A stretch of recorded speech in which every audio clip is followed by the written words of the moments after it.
The noon sun over Port Royal's prison yard struck the stones like a blacksmith's hammer, each ray a spark that sizzled the air itself. Heat shimmered off the iron bars in rippling waves, distorting the faces of the dying men chained to the far wall. Captain Elias Blackwater Drake tasted copper and sand. His tongue was a strip of salted leather glued to the roof of his mouth. One swallow left, maybe less, rested in a tin cup so dented it looked like it had been chewed by cannon fire. He lifted it with both shackled hands, the chains clink swallowed by the groan of the yard.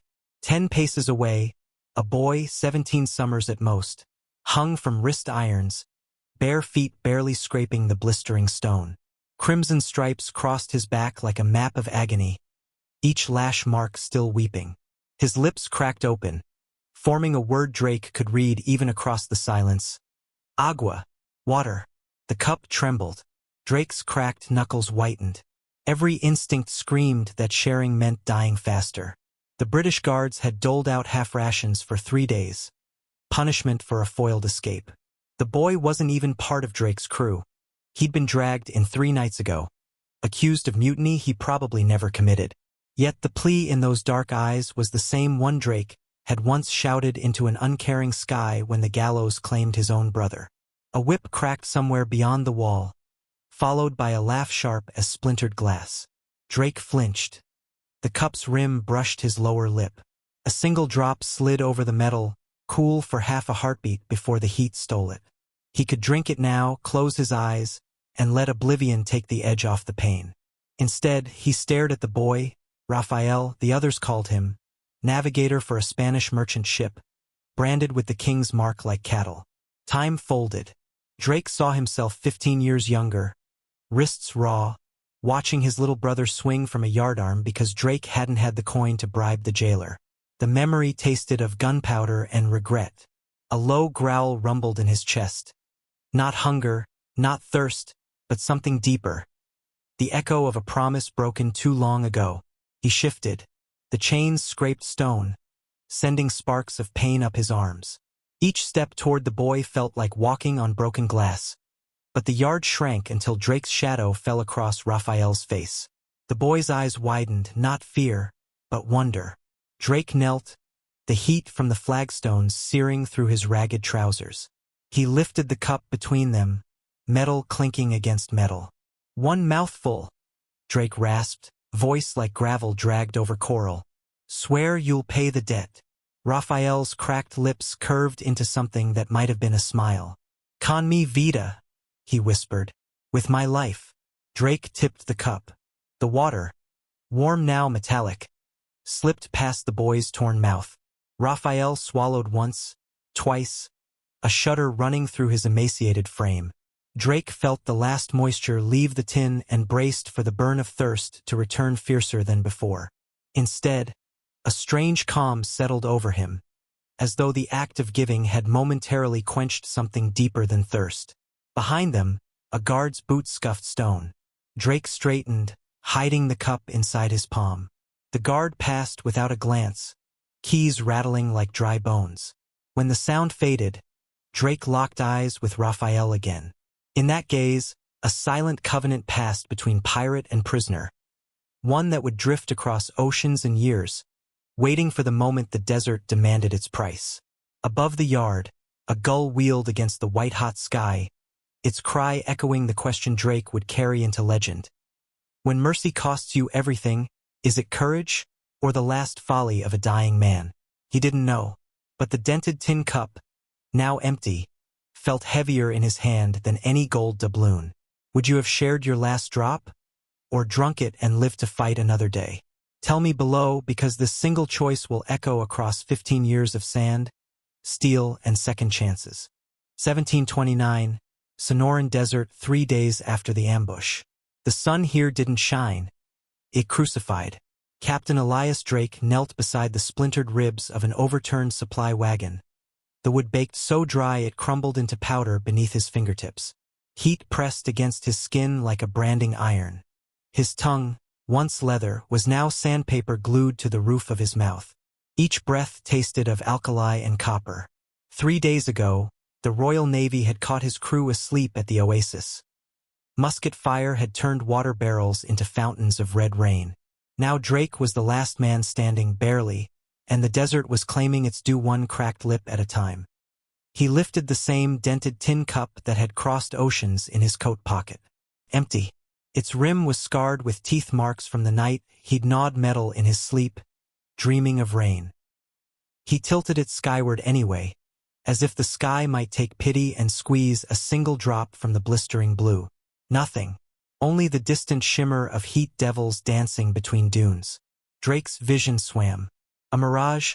No, a memory. Flickered. Port Royal's prison yard. Rafael Vega's cracked lips. The weight of that last swallow shared 15 years ago. He blinked and the mirage solidified into a silhouette against the white glare. The silhouette walked. Boots crunched on sand like crushed glass. A man, tall, lean, skin weathered to the color of saddle leather, crouched beside Drake with the fluid grace of someone who'd learned to move without wasting a single drop of sweat. A canteen swung from his belt, sloshing with liquid music that made Drake's stomach cramp. Rafael Vega, older now, the boyish softness carved away by sun and salt, but the eyes were the same, dark, steady, unreadable. In his left hand he held a map browned by time and blood. In his right, the canteen. Drake's cracked laugh sounded like stones grinding together. Came to collect, did you? Rafael didn't smile. Con mi vida, he said quietly.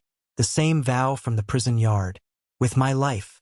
Behind him, 6 Apache warriors materialized from heat shimmer, arrows nocked but not drawn. Their faces were streaked with war paint the color of dried blood. One of them, Tall Tree, Drake realized with a jolt, had once been a boy spared in a raid long ago. Recognition flashed, then vanished behind stoic eyes. Drake's hand instinctively dropped to the flintlock at his belt. But the weapon was empty, powder long since drunk by the desert. He was a dead man bargaining for a miracle. Rafael uncorked the canteen. The scent of cool water hit Drake like a slap. The spring's 2 miles east, he said. But it sits on sacred ground. My friends here. He tilted his head toward the warriors. Say the price is your map. Every route your crew ever charted. Every hidden cove from Cartagena to Acapulco. Drake's fingers tightened on the tin cup. The map in his coat had cost 100 lives to compile, would cost 1,000 more if it fell into Spanish hands. Trade it and he'd be condemning every smuggler who'd ever trusted him. Refuse and he'd die within the hour, tongue swelling until it split like overripe fruit.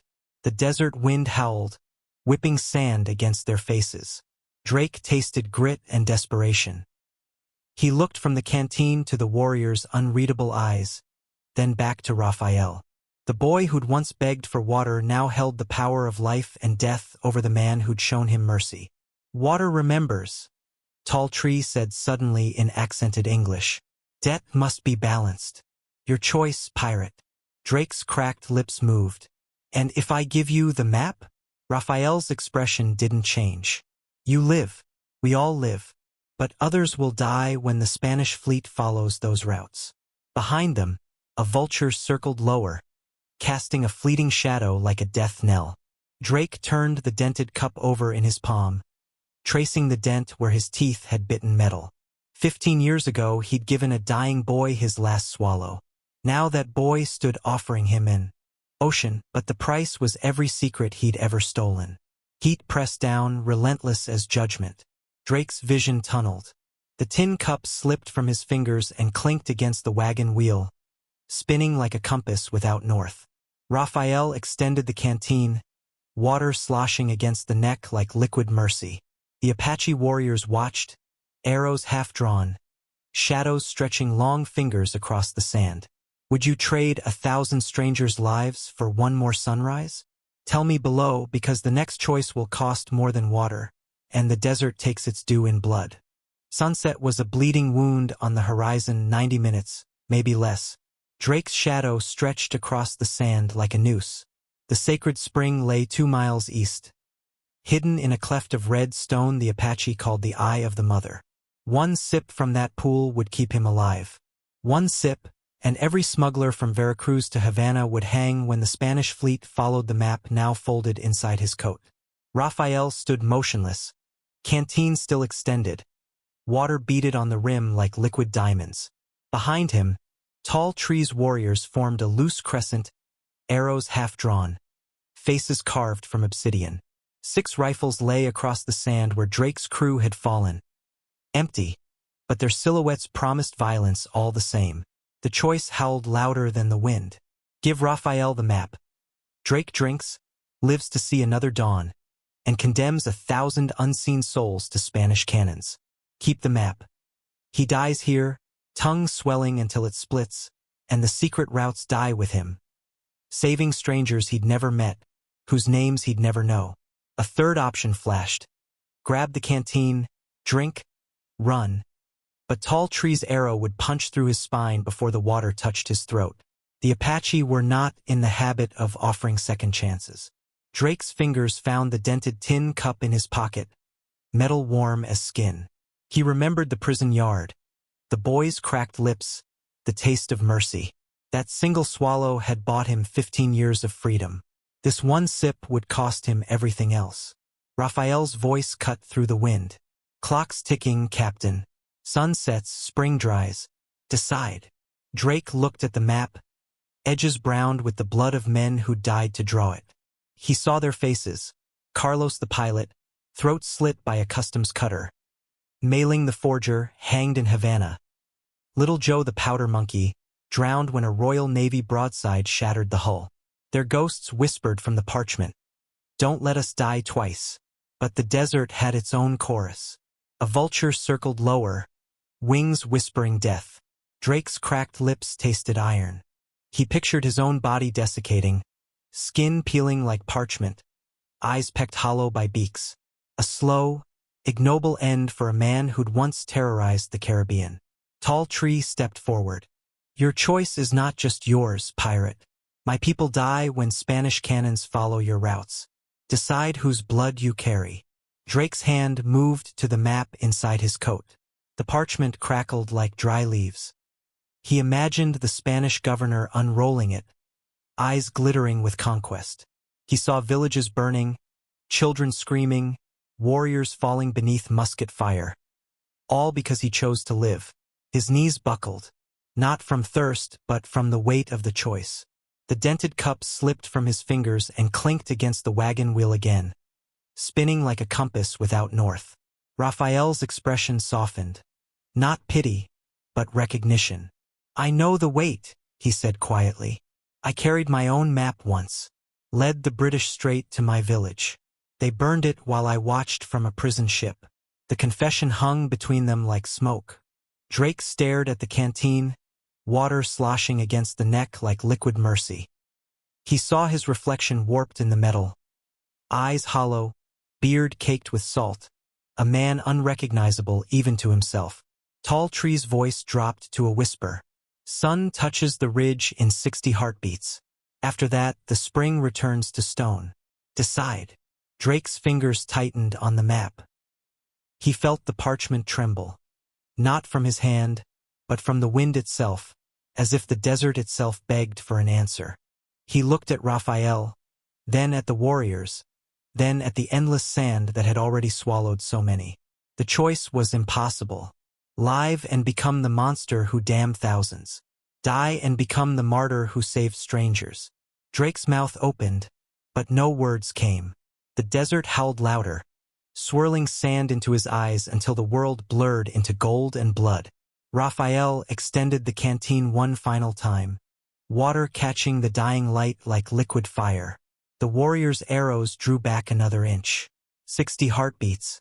Would you damn strangers to save yourself, or die to spare them? Comment now, because the next heartbeat decides everything, and the desert takes its due in blood. The desert held its breath. A metallic click echoed. 6 Apache bowstrings drawn to cheekbones, the sound like death inhaling. Opposite them, 5 British dragoons levered their Baker rifles, the clack-clack of flints echoing across the sand like dice on a gallows table. Between the 2 circles stood Drake, the dented tin cup clenched in his left hand, the folded map in his right, and Raphael's canteen hanging between them like a pendulum over doom. 30 feet.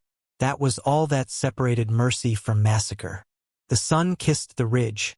One crimson sliver left before the eye of the mother sealed itself in shadow. Drake's pulse thundered in his ears. He could taste the copper tang of fear, feel the grit of sand grinding in the cracks of his lips. Raphael's voice cracked the silence. Spring's poisoned. The words detonated. Drake's head snapped toward him. What? Raphael's knuckles whitened on the canteen. Spanish prospectors dumped arsenic yesterday. Any man who drinks tonight dies screaming by dawn. A collective inhale rippled through both circles. Arrows twitched. Rifle barrels wavered. Tall Tree's eyes narrowed. You would lead us to death? Raphael didn't flinch. I didn't know until we arrived. Found the bodies an hour ago. 3 of my scouts foaming red. Drake's stomach lurched. The map in his fist suddenly felt heavier than ballast. Every route, every hidden cove, worthless if the spring itself was a grave. The dragoons officer, Lieutenant Harrow, stepped forward, saber glinting. Hand over the map, pirate. Crown's orders. We'll find another source. Drake's laugh was a rasp. There is no other within 50 miles. You'll all die of thirst before sunrise. Harrow's jaw tightened. Then we die with purpose. Sand hissed as wind carved new ridges between them. Drake looked at the canteen. Still full, still gleaming, still deadly. He saw his reflection warped in the curved metal. A man caught between 2 circles of death, holding the key to neither. Tall Tree spoke low. The cup. The same one you carried from the prison yard. Drake nodded once. The water that saved a boy now kills a man, the Apache said. The spirits test us. Raphael took a step closer, boots sinking. I can lead us to a second spring 3 days south. But the map buys safe passage. Harrow raised his rifle. Traitor, you'd sell the crown for your skin. Raphael's eyes blazed. I'd sell the crown for the men behind me. Drake felt the sand shift under his heels, as if the desert itself leaned in to listen. The dragoons' circle tightened. Arrows drew back another inch. 60 heartbeats left until night swallowed the ridge. Drake lifted the dented cup between them, metal catching the last shard of sun. 15 years ago, I gave a dying boy my last swallow. That debt brought us here. He turned the cup so every man could see the gouge where his teeth had scored the rim, a scar older than any of them. Today, the water remembers. Silence. Then footsteps. A single Apache boy, no more than 12, limped forward on a makeshift crutch. His eyes were huge, fixed on the canteen. He spoke in a voice like wind through reeds. Tall Tree translated. He says the poison is true. His brother died at the spring this morning. But the boy will drink anyway. He chooses death over thirst. The boy reached for the canteen. Drake's arm shot out, blocking him. No, Lieutenant Harrow stepped closer. Then choose, pirate. The map or the boy. Sand swirled between them. Drake's fingers tightened on parchment. The boy's eyes never left the canteen. The sun kissed the ridge and vanished. Darkness fell like a blade. Drake's voice cut through the black. I choose neither. He hurled the map into the air. Wind snatched it, a white bird caught in a storm. Arrows and rifles fired in the same heartbeat. And the desert swallowed the sound. The smoke cleared first. Then the sand settled, grains sliding off scorched leather like flour through a sieve. Drake lay on his back, staring at a sky bruised purple and orange, the last arrow still quivering in the wagon wheel above his head. The map, what was left of it, fluttered in 2 blackened halves beside him, edges curling like burnt parchment wings. Silence. A cough. Then another. Raphael crawled through the debris, blood streaking his temple, eyes wide with something between disbelief and wonder.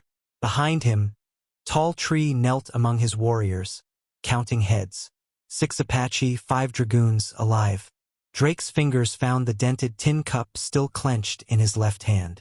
The metal was warm from the sun, the rim scarred but whole.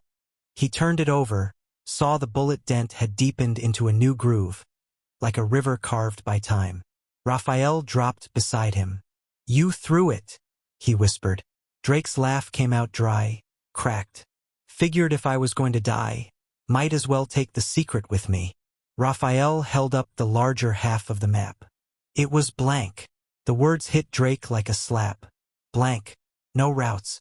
No coves. No smuggler's marks. Just the ghost of ink where fear had once lived. Drake stared, then laughed. Real laughter this time. The kind that hurt his cracked ribs and made the desert spin. All those deaths. For nothing. Raphael's eyes softened. Not nothing. You chose the boy over the map. That choice bought us something better. Drake followed his gaze. The 12-year-old Apache boy, limp gone, eyes bright, knelt by a cracked clay pot tall tree had produced from nowhere. Inside, clear water shimmered like liquid starlight, a hidden spring, untouched by poison. Tall tree dipped the dented cup into the pot and handed it to Drake. Water remembers, he said again, this time with a smile. Drake drank. It tasted of stone and sky and second chances. Lieutenant Harrow limped over, rifle slung across his back, expression unreadable. My men and I will report the spring poisoned. No crown ships will come. Drake raised the dented cup in silent salute.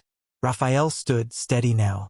The crown will hunt us both, but we'll be ghosts on the wind, trading stories instead of gold. Drake looked at the boy, the one who'd almost drunk poison, now laughing as Tall Tree showed him how to trace constellations in the sand. Sometimes mercy wasn't a transaction. Sometimes it was a map you couldn't see until you chose to walk it. Years later, travelers crossing the Sonoran spoke of an old man at a hidden oasis who poured water from a dented tin cup into any empty hand. No questions asked. His eyes carried the weight of oceans and the lightness of absolution. If the story reminded you that the smallest kindness can outrun the biggest secret, hit subscribe now. The next tale drops tomorrow, about a wolf who carried a child across a frozen river and the village that learned to howl together. Don't miss it.